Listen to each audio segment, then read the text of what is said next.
Hello friends, welcome to சிசிஸ் kitchen டேட். இன்றைக்கி நம்ம என்ன பார்க்க போகிறோம்னா evening snacks bonda with coffee தான் பார்க்க போகிறோம்.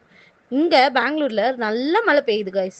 அதனால நான் போண்டாவும் என் தங்கச்சியெல்லாம் போண்டாவும் காஃபியும் கேட்டதுனால போண்டாவும் காஃபியும் செஞ்சுருக்கேன். இப்போ வாங்க கைஸ், போண்டா செய்யுது எப்படின்னு பார்க்கலாம். முதல்ல கொஞ்சம் கடல மாவு எடுத்துக்கலாம். அது கூட கொஞ்சம் பச்சை மிளகா, கருவேப்பிலை, கொத்தமல்லி 3 கட் பண்ணி நல்லா பொடியாக கட் பண்ணி ஆட் பண்ணிக்கலாம். நெக்ஸ்ட்டு நான் 4 வெங்காயம் எடுத்திருக்கேன். 4 வெங்காயம் கொஞ்சம் நல்லா பொடியாக கட் பண்ணி ஆட் பண்ணிக்கலாம்.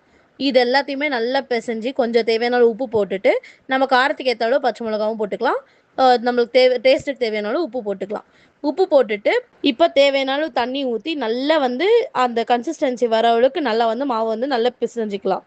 பிசைஞ்சிட்டு கொஞ்ச நேரம் அப்படியே வச்சுட்டோம் அப்படின்னா, நம்ம எவ்வளோத்துக்கு எவ்வளோ நம்ம பிசைகிறோன்னா அவ்வளோத்துக்கு எவ்வளோ போண்டா நல்லா சாஃப்டாகவும் வெளியே க்ரன்ச்சியாகவும் வரும். நெக்ஸ்ட்டு அது நல்லா கொஞ்சம் ஊற வச்சுட்டோம் அப்படின்னா, அதில் இருக்க ஆனியனோட சாறு எல்லாமே அதில் கொஞ்சம் இறங்கும். ஸோ ஒரு 15 to 20 மினிட்ஸ் அப்படியே பிளேட் போட்டு வச்சிட்டோம் அப்படின்னா சரியாக போயிடும். அடுத்தது ஒரு பேன் எடுத்துகிட்டு அதில் நல்லா எண்ணெயை ஊற்றிட்டு, நல்ல எண்ணெய் நல்லா காஞ்சி வரும்போது போண்டாவை நல்லா கொஞ்சம் கொஞ்சமாக எடுத்து சின்ன சின்னதாக எடுத்து போண்டாவை விட்டு அது நல்லா வெந்து 2 பக்கமும் நல்லா திருப்பி போட்டு நல்லா கோல்டன் ப்ரௌன் ஆகிற வரைக்கும் நல்லா வெந்து வந்தபோது நம்ம போண்டா ரெடி. நல்ல சுட சுட காஃபி பக்கத்தில் போட்டு போண்டா ஈவினிங்காக வச்சு சாப்பிட்டோன்னா சூப்பராக இருக்கும் கைஸ். ட்ரை பண்ணுங்கள், ஷேர் பண்ணுங்கள், லைக் பண்ணுங்கள், கமெண்ட் பண்ணுங்கள், அப்படியே சப்ஸ்கிரைப் பண்ணிக்கோங்க. அப்படியே பக்கத்தில் இருக்க பெல் பட்டனை அமுத்திக்கோங்க. Thank you guys.